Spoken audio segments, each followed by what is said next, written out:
février 2021, alors âgée de 37 ans. Elle est portée à la tête du cluster Afrique centrale et Afrique de l'Ouest de COFAS, avec sous sa responsabilité 9 pays, dont le Cameroun, le Sénégal, la Côte d'Ivoire, le Mali, le Ghana, le Togo, le Bénin et le Burkina Faso. Elle arrive à la tête de ce cluster 1 an après le déclenchement de la pandémie à coronavirus, période qui a fortement marqué les économies mondiales, avec des pays qui vacillaient, la Chine qui s'est refermée sur elle-même, affable, honnête, porteuse de fortes valeurs, méticuleuse, rigoureuse et authentique.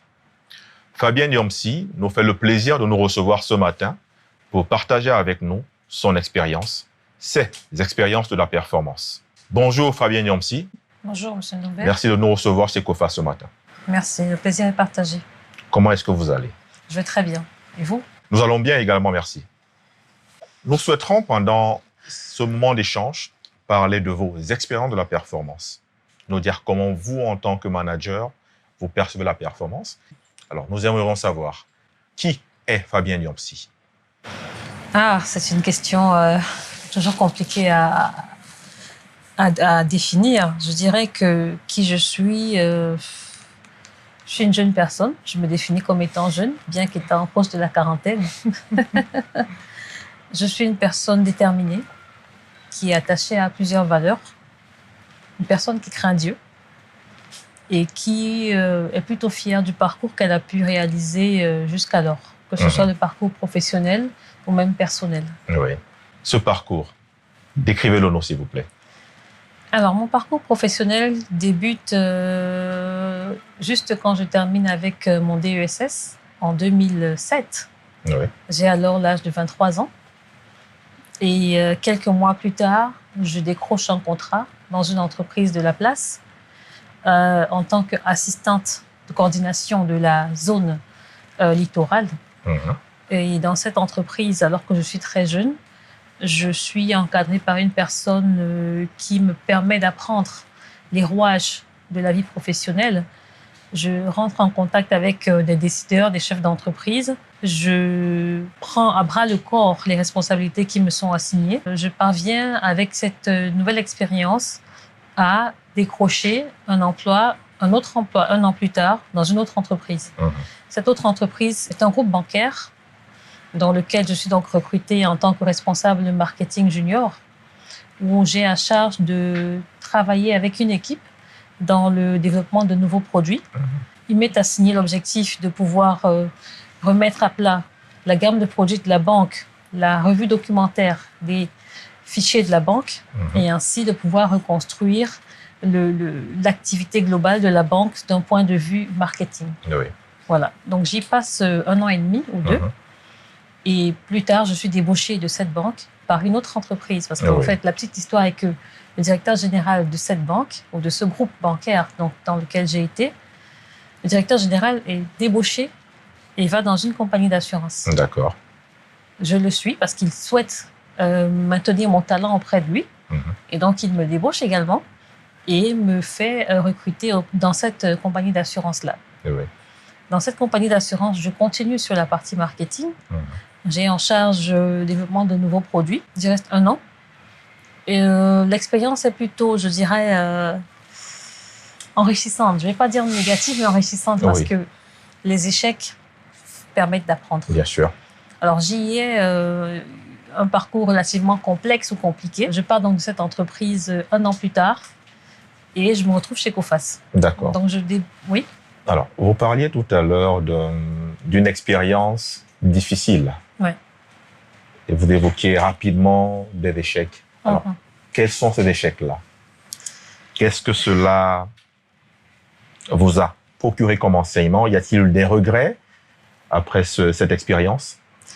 Alors, échec, encore une fois, le terme me semble un peu fort. Parce que pour moi, une expérience qui n'est pas positive n'est pas forcément un échec. Oui. Cette expérience-là, j'ai su ajuster le tir, ajuster mon attitude même. Parce que je pense que l'attitude que j'avais vis-à-vis de mon employeur ou de mon manager dans cette entreprise-là a joué en ma défaveur. C'est-à-dire que ne pas être capable de se défendre, ne pas être capable de défendre ses convictions ou même des chiffres qui sont là, quelque part, ça a été un de mes points de faiblesse. Je me suis laissé faire. D'accord. Et donc, j'ai subi cette circonstance-là. Oui.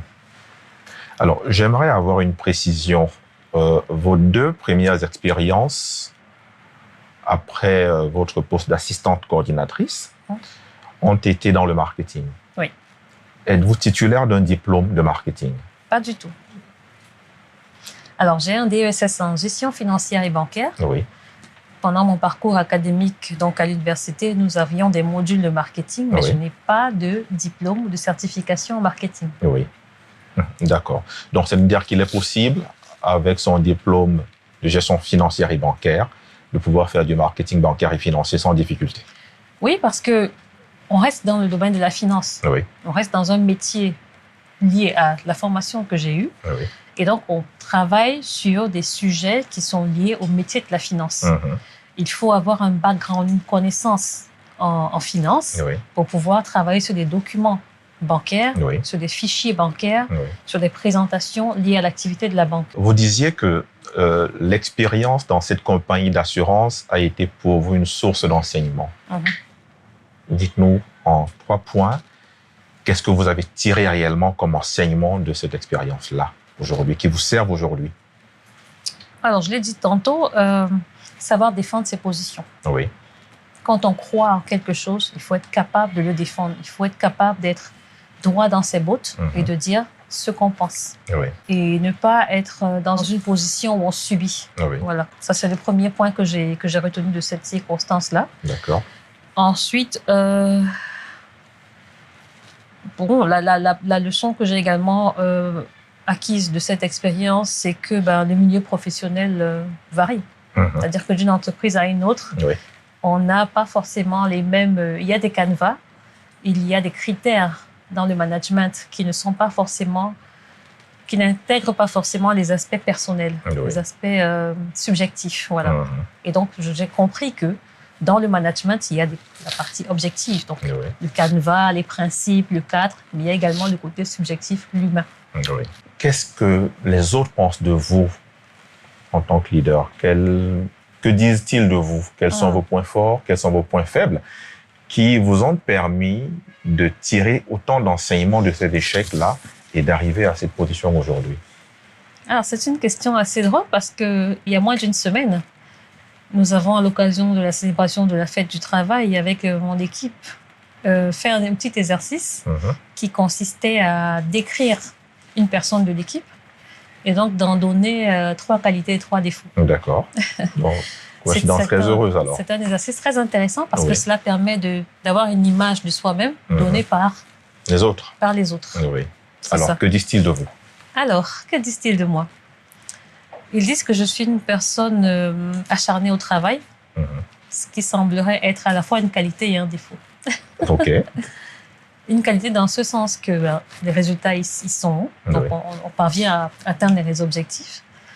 Par contre, l'impression qui est donnée, c'est que la vie personnelle subit un peu l'impact de cet acharnement au travail. Cet acharnement au travail. C'est-à-dire qu'ils ont l'impression que je ne...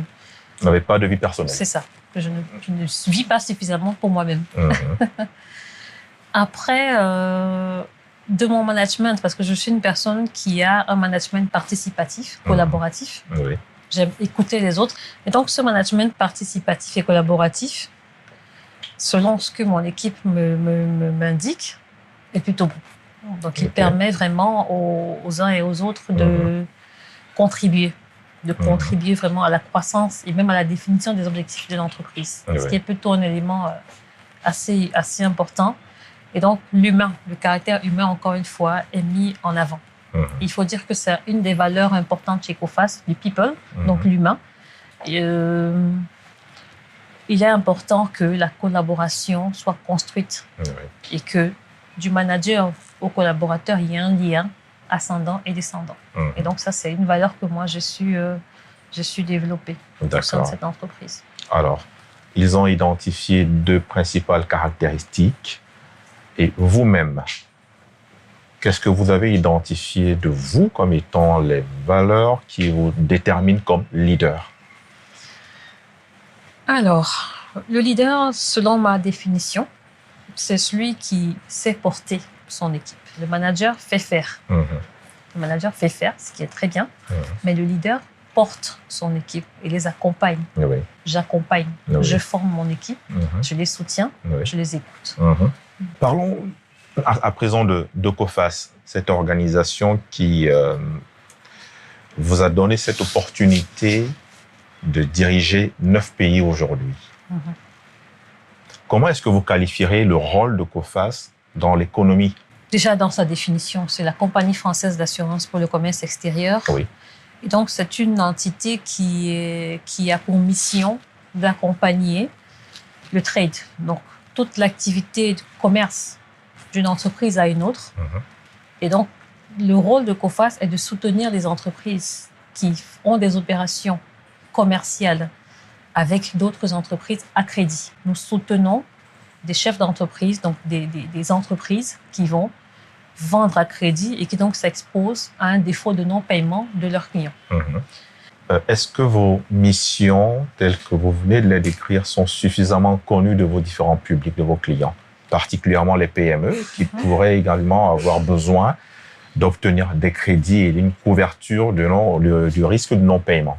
Je dirais aujourd'hui que le public cible, qui est donc le secteur des entreprises, le secteur privé, qui vendent à crédit, je dirais que ce public-là connaît les activités de COFAS. Oui.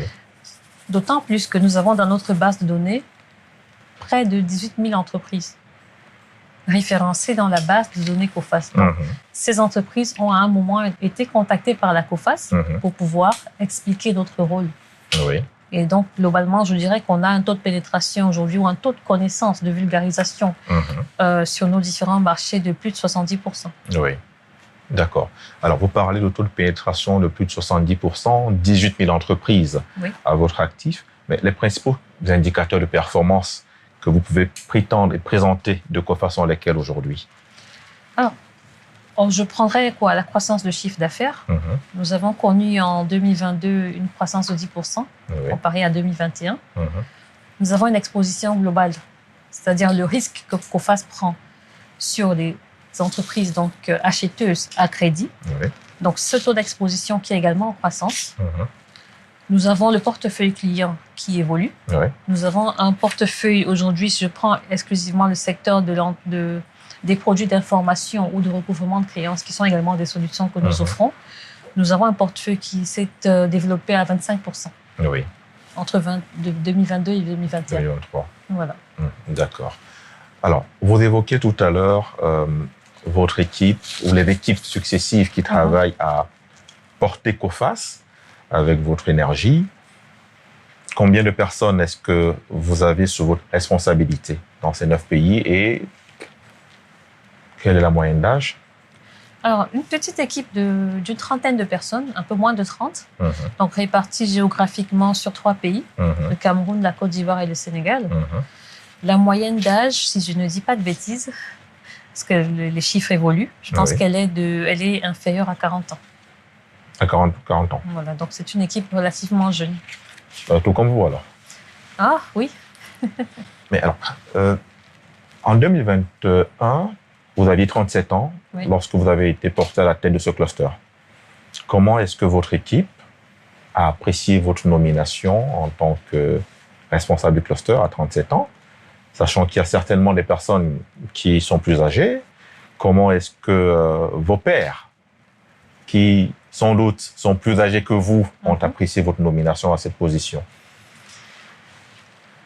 Alors, comme vous l'avez dit, l'équipe est relativement jeune et donc on a de toute façon su créer un environnement convivial, un cadre de travail convivial, parce que avant la fonction de coordinatrice, j'occupais le rôle de directrice commerciale pour la même zone, ce qui signifiait que j'avais déjà une relation de proximité avec l'ensemble de l'équipe.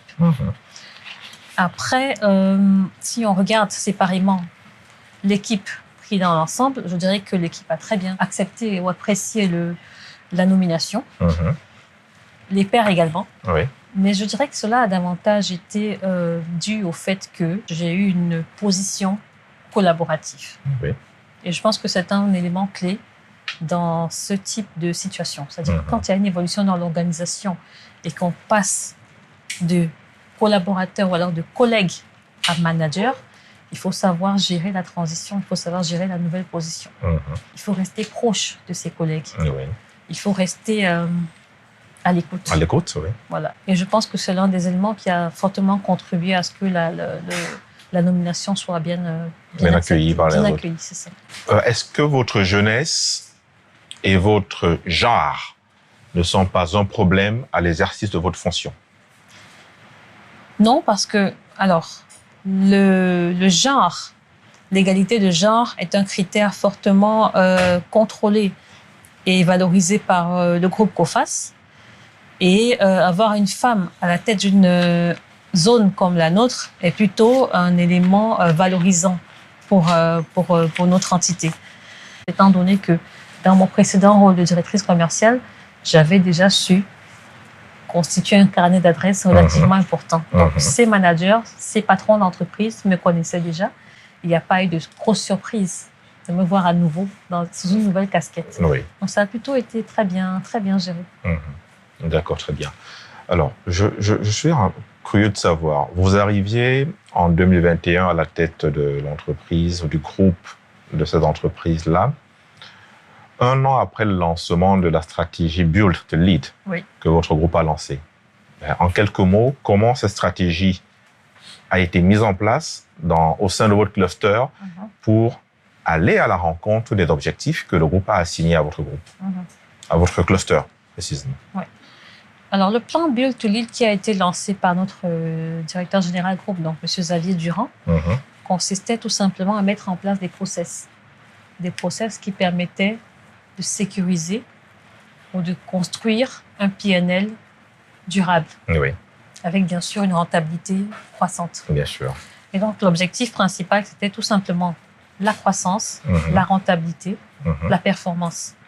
Et je dirais que cela a été mis en place tout simplement par une rédaction de procédures qui permettrait de s'aligner aux standards du groupe. Et sur la zone spécifique de West and Central Africa, nous avons su adapter nos process en tenant compte des recommandations de notre groupe. Et cela passe par quoi? Par des exercices d'audit, de contrôle, de performance, d'évaluation. Et on a su, au fil du temps, pouvoir s'aligner à cet objectif-là. Alors, parlons de performance. Est-ce que COFAS, West and Central Africa, est performant au bout de ces 2 années de direction que vous couvrez? Alors, la performance, je dirais, c'est un terme qui intègre plusieurs aspects. Performance, on peut la lire différemment. On peut être performant sur un aspect et ne pas l'être sur un autre. Tout à fait. D'un point de vue global, comment est-ce que je mesure la performance personnellement? Je la mesure sur la base des critères que moi je définis. Lesquels sont-ils, par exemple? Sont bien entendu alignés avec ceux du groupe. La performance première que moi je mesure, c'est l'efficience. D'accord. L'efficience, c'est quoi? C'est atteindre un objectif avec des moyens contrôlés. C'est-à-dire que vous avez des moyens et vous devez éviter de gaspiller des ressources. Donc, vous faites un contrôle sur les ressources et vous atteignez un certain objectif. Et globalement, je considère aujourd'hui que COFAS en Afrique centrale et ouest est efficiente. Donc, on a su contrôler nos moyens, contrôler nos charges tout en connaissant de la croissance. D'accord. Alors, l'efficience à elle seule suffit-elle à expliquer que COFAS soit performante? Alors, il faut également tenir compte d'un point de vue client. Parce que c'est le client, en fait, qui est le cœur même de de nos objectifs. Bien sûr. La satisfaction de notre client. Si le client est satisfait, alors vous pouvez considérer que vous êtes performant. Oui. Aujourd'hui, on a un portefeuille, un taux de rétention de notre portefeuille de plus de 90%. D'accord. Ceci est clairement un critère de performance non discutable. Non discutable, n'est-ce pas? Oui. Revenons un peu plus à vous. 37 ans, première femme à occuper le poste de directeur zone chez COFAS. Y avait-il des signes qui présageaient de votre arrivée à cette fonction? Des signes, je ne sais pas. Mais je dirais que l'expérience que j'ai acquise au fil des années, au fil des entreprises dans lesquelles j'ai été, le portefeuille client que j'ai su construire, la relation même que j'ai su construire avec nos partenaires m'ont permis d'avoir cet avantage de pouvoir mener à bien ce rôle. À côté de cela, il y a la gestion, même le management des équipes, parce que finalement, le rôle de coordinateur d'une zone, c'est davantage le management, donc la gestion des équipes. Et de ce fait, je dirais que la relation que je suis construire avec mes collègues me donnait donc une position favorable à pouvoir mener à bien ce rôle-ci. À la tête de Coface depuis 2 ans, une expérience riche de plus de 10 ans. Oui. Y a-t-il que, vous avez expliqué tout à l'heure l'expérience difficile avec l'un de vos précédents employeurs. Chez Coface aujourd'hui, quelle est votre plus grande fierté?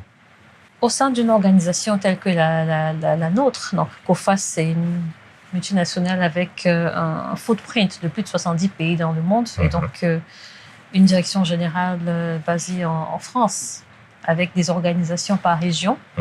Lorsque vous avez des projets, vous avez des ambitions de projets à démarrer, vous devez obtenir des niveaux de validation avec plusieurs niveaux.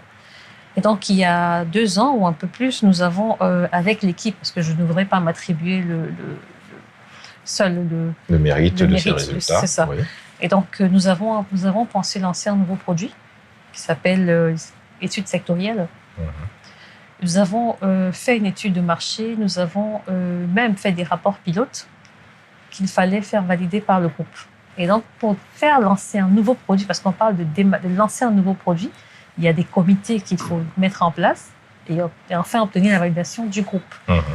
C'est un travail de longue haleine, parce qu'il faut démontrer l'expertise, il faut démontrer même que la solution est rentable et qu'elle ne vient pas cannibaliser d'autres solutions qui existent déjà. Et donc, avec fierté, nous avons su obtenir la validation de ce nouveau produit.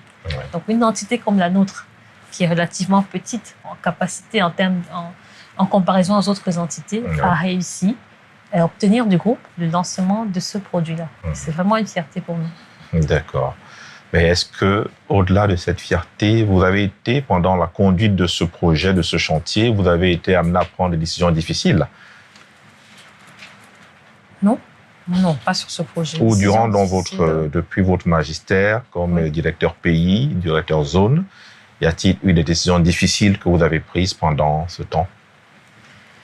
Alors, décisions pas difficiles, mais challenging. Je ne vais peut-être pas les citer parce que quelquefois, il y a des sujets de confidentialité. Mais oui, il s'est avéré que quelquefois, il y a eu besoin de prendre des décisions challengeantes. Et on a su les gérer sans impact majeur sur l'activité. D'accord. En prenant le temps de réfléchir à votre parcours, à votre présence chez Coface, aux expériences que vous y menez au quotidien, votre vision aujourd'hui, c'est laquelle? Quels sont ce que vous avez estimé comme étant l'impact que vous avez pu avoir sur l'environnement, sur la jeunesse camerounaise et africaine? Alors, je dirais que Coface m'accompagne depuis bientôt 12 ans. Oui, ça fait 12 ans exactement que je suis chez Coface et que j'évolue au sein de cette organisation. Donc, je dirais que l'expérience que j'acquiers chez Coface m'aide significativement dans ma vie professionnelle et personnelle. Et encore une fois, je reviens sur ce propos que j'ai étayé, c'est d'avoir le courage, développer l'esprit de courage et de responsabilité. Le courage, c'est encore une fois oser. C'est drôle parce que c'est un terme qui a été utilisé par mon manager, dare to act. Dare to act, c'est oser agir. D'accord. Et donc, je dirais que la jeunesse doit être capable d'oser. Je pense que nous n'osons pas assez. Nous subissons. Nous sommes dans une position où nous sommes un peu fatalistes. Nous connaissons l'environnement, nous connaissons la situation économique de nos différents pays, mais il faut oser. Il faut avoir ce courage-là de pouvoir oser. Pensez-vous que la jeunesse africaine puisse s'identifier à vous aujourd'hui? Oui, bien sûr. Comme un modèle? Comme un modèle, je ne sais pas, parce que je pense que j'ai toujours des aspects de moi-même à améliorer.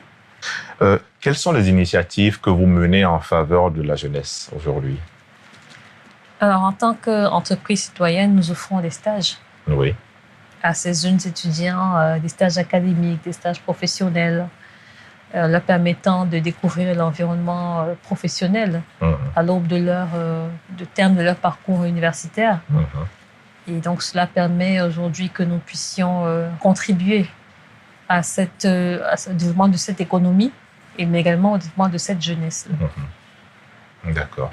Nous arrivons au terme de cet entretien et il nous est intéressant de savoir, vous citiez tout à l'heure 12 années de présence chez Coface, quels sont les ingrédients qui amènent au succès qui est le vôtre? Alors, d'un point de vue personnel, je dirais la crainte de Dieu. Alors, sans rentrer toutefois dans l'obédience qui est la mienne, je dirais qu'il faut craindre Dieu parce que quand on craint Dieu, on a des valeurs. Okay. On a des valeurs intrinsèques que l'on développe, que l'on protège même.